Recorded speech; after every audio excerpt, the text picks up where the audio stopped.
Yo guys, Fire Mage 4.3, let's get to it.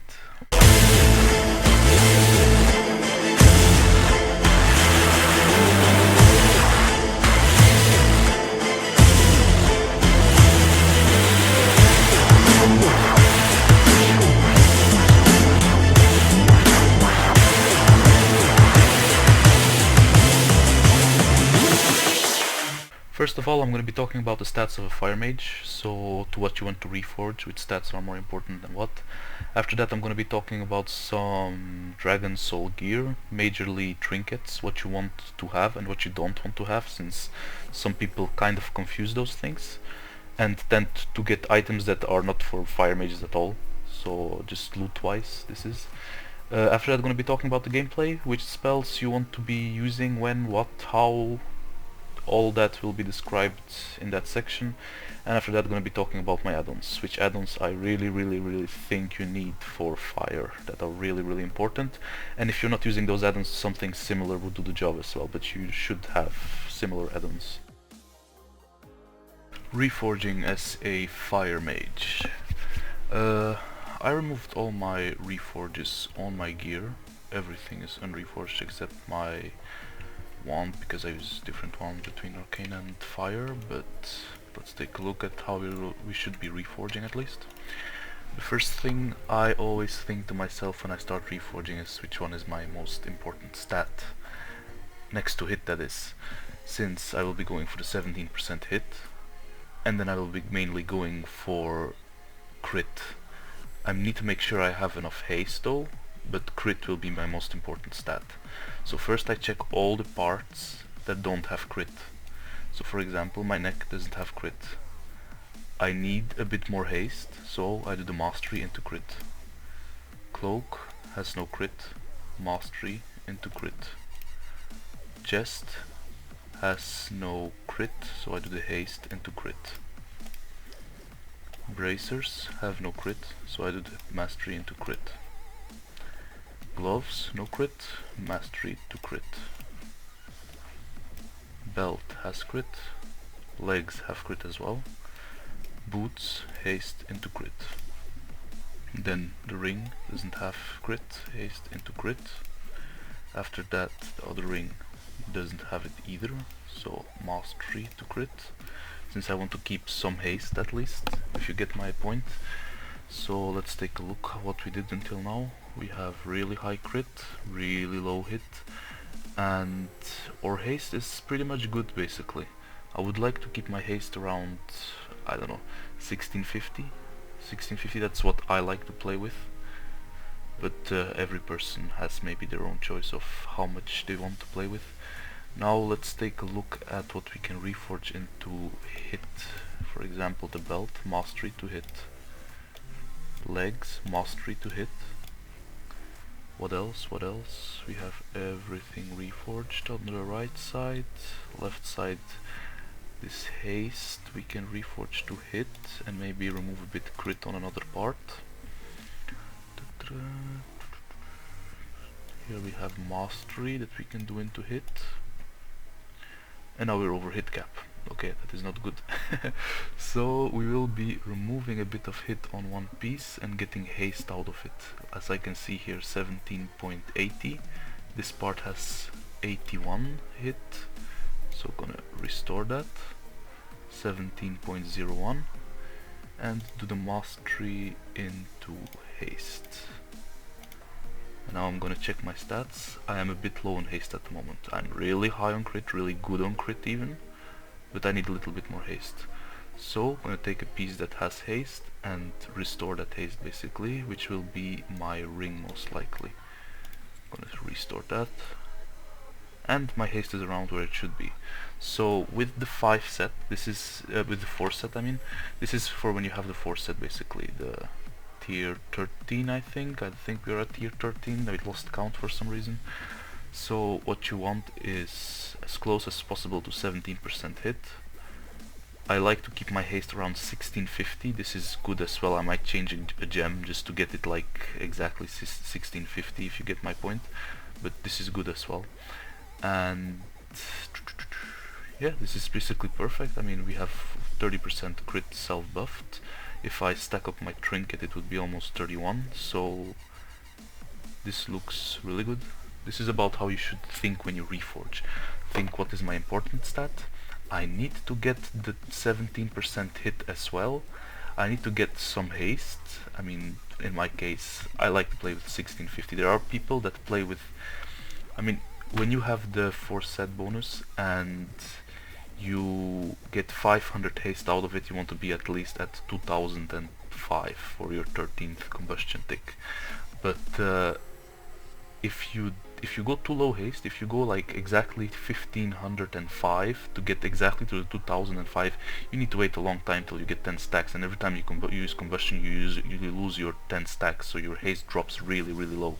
So that's why personally I like to keep around 1650, sometimes even 1750 depending on the fight mostly of the time, but that's the way I play these days. So I hope you learned a little bit about reforging. I mean, people are using add-ons to reforge. I don't like using add-ons. I like to think with my head about what am I reforging, why am I reforging it, and how am I gonna reforge it.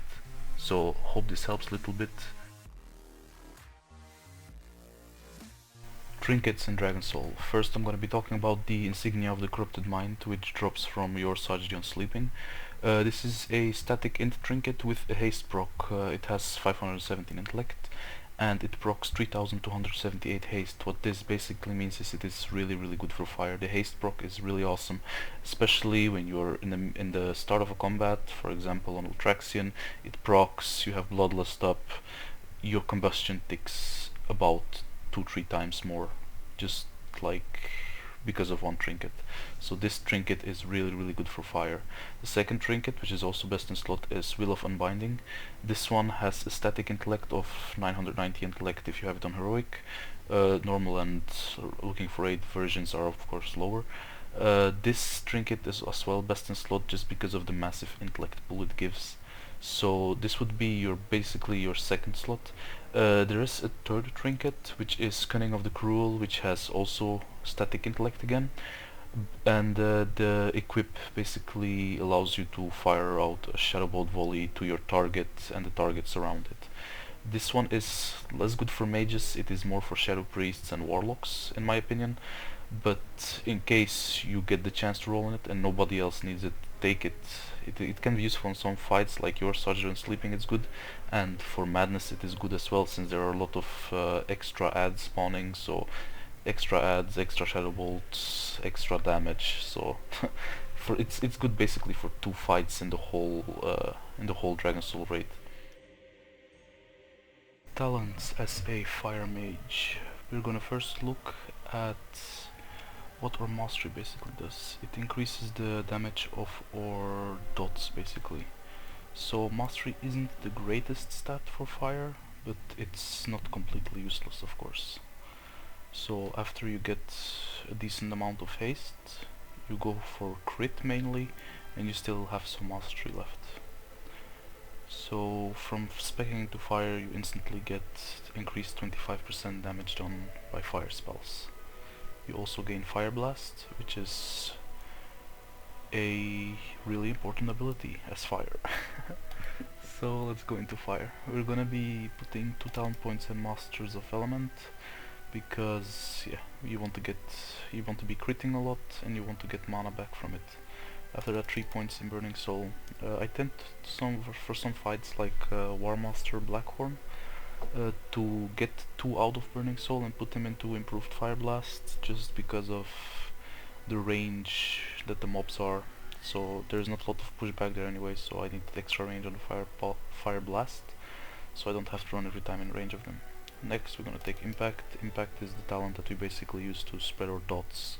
So if we're having multiple dots on one target, by using Impact combined with Fire Blast, you spread them onto the other targets. So while you have the Impact buff, if you do Fire Blast on your target, you spread it. Next we're gonna do Firepower. This is a no-brainer. Ignite. I will be explaining how that works later. Hot Streak. After that, Improved Scorch. We want to be... this is basically our wand ability. Instead of wanding, use Scorch. Blast Wave, an AoE spell. Cauterize. What this basically does is, if you know how the Ankh works for a shaman, they have a 1 hour cooldown on it. well, this is same like Ankh, except only 1 minute cooldown. So the next one will be improved hotter streak. So whenever we crit twice in a row, we get hot streak proc. Then Firestarter, Combustion, I will be telling later how that works. Molten Shields is PvP. Dragon's Breath, improved Flame Strike. This is basically that your cast time of your Flame Strike is non-existent anymore, and every time you do a blast wave on more than one target, it will instantly proc a Flame Strike as well. Molten Fury, really important. This is basically below 35% HP targets get 12% more damage. So that is a really nice thing, especially during, like, if you have a raid situation and you pre-pot it at start, below 35% is where you want to use your second pot mostly of the time, just because the damage gets insane and you get some sick ignites, sick pyroblast crits, and it goes out of hand. Then critical mass, this is basically allows your Scorch and Pyroblast to apply a debuff on your target. It increases its critical chance damage taken by 5%. And the last one is Pyromaniac. This one is if you have dots on multiple targets. This goes together with the impact, of course. If you have dots on 3 targets, you gain 10% haste. That's basically it. So that's why multi-dotting is really nice as fire. And the last one, Living Bomb. Then 3 in Piercing Eyes, which is basically 3% crit, and then 3 in Netherwind Presence, which is basically 3% haste.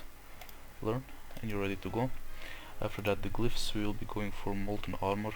We get 5% out of it, then another 5% for Fireball and Pyroblast. After that, Evocation. Evocation is a really important glyph in my opinion, because it's the only self-heal mages have. Then Blink, yeah, 5 yards, who doesn't want that? And Fire Breath. Not Fire Breath, Dragon's Breath. So the minor glyphs don't really matter. I mean, I tend to use Glyph of Mirror Images just because of the looks of it. I mean, it is not really big difference in DPS. I don't think there would be any other glyphs that could be useful instead. Nope. So that was talents. Gameplay as a Fire Mage. I'm gonna be talking about which spells to use, what to keep off cooldown and what to keep up majorly. First of all, make sure you're buffed up. Molten Armor gives you 5% crit with the glyph, and you gain 5% from the Pyroblast and Fireball glyph. In either way, which in my case I'm at 30% crit, would give me about 35% crit chance. So first of all, the Living Bomb. Living Bomb is one of your main abilities. It is a dot that ticks 5 times and then explodes. Really important about Living Bomb is that you let it expire, because you want the explosion damage, so it explodes now and then reapply. What I see a lot of people do, and what I used to do as well, was Living Bomb clipping. So for example, my Fireball cast just finishes and I refresh it right before the Living Bomb expires. Like you saw, there was no explosion damage, so basically that's kind of a waste of DPS. Secondly, you have your Pyroblasts that proc. This is from your talent Hot Streak. This is basically a instant pyro that you want to use. I use it over Living Bomb priority, just because I don't want the Hot Streak to refresh and then waste the Pyroblast to that. So for example, if I have to choose between Pyroblasting or refreshing Living Bomb, I first do Pyroblast and then Living Bomb it. Secondly, you have a dot called Critical Mass, which gets applied by your Scorch and your Pyroblast. This increases the crit chance on your target by 5%. So basically, just by myself, without any raid buffs, I'm at 40% crit on my target. So that's a really high amount. Next to Living Bomb and your Pyroblast, by the way, your Pyroblast also leaves a dot that does damage over time. After that, you basically want to have your Ignites. What Ignite is a talent again that does 40% of your damage, critical damage, over 4 seconds. So for example, if I would crit with a spell, it applies Ignite on it. This basically does damage over time again. This is a really big chunk of your DPS. After that we have as well the Flame Orb. Flame Orb is really important to keep off cooldown. Does a lot of damage after it expires. It does some explosion damage as well. So basically, whenever you want to start combat, if you're in some decent guild, you will have a pull timer, and you will basically pull start casting a Pyroblast when you're about 3 seconds from the pull. So to demonstrate a little raid situation here, they start with 3 seconds, Pyroblast, Living Bomb, do your Flame Orb, pop mirrors, keep mirrors off cooldown as well, it's DPS increase again. Keep track of your power torrent, really important. Then once you start getting some crits, you should get a Pyroblast. Like you see, I prioritize the Pyroblast over the Living Bomb, and just spam a lot of Fireball basically. That's what this spec is mainly about. Spamming Fireballs and using your combustion at the right time. It is really important you keep track of your combustion when you use it, so you don't use it when there is no ignite on your target, which is a total waste. So for example, I get here some really good crits. I see I have a 24k ignite, I do combustion on it. Combustion does about 11k damage each tick, so it's really big DPS from combustion. So those are basically the 4 dots of fire. You have your Living Bomb, Pyroblast, Ignite, and combustion. Add-ons as a Fire Mage. I have a few add-ons that I tend to use as Fire Mage, which are really useful. The first one would be Classtimer. Classtimer is a add-on that allows you to keep track of all your debuffs on your target. You can also use it to keep track of your own buffs, but I don't use that function in the add-on. It is really nice. Like you can see, I can see my ignite, how much longer, Living Bomb, everything. Then the second one is PowerAuras. You just saw I had the power torrent on the middle of my screen. Well, that's basically what it does. I also use the Blizzard power aura thingy for Pyroblast and Impact, but yeah, that is basically also in there. Then another add-on I use is myBigIgnite. It is, like you can see here on the side, how much my ignite is sticking for, so I can see when I have a really big ignite I can use combustion on it. For example, on Ultraxion I've had situations on the opener when I had the 44k ignite, and when I put my combustion on it, it is sticking for 17k, and your DPS goes like skyrocketing on the opener, because basically everything procs, power torrent, you have a pre-pot up, everything. Another add-on I use is CauterizeCooldown on the left bottom here. It is basically to keep track of my cooldown on Cauterize. For example, on Warmaster, where we have to soak, not Warmaster, Warlord, where we have to soak the ping pong ball alone, then the Cauterize procs and you need to check if it's off cooldown or on cooldown. So that's about it. This is basically the whole guide, so I hope you guys enjoyed it, and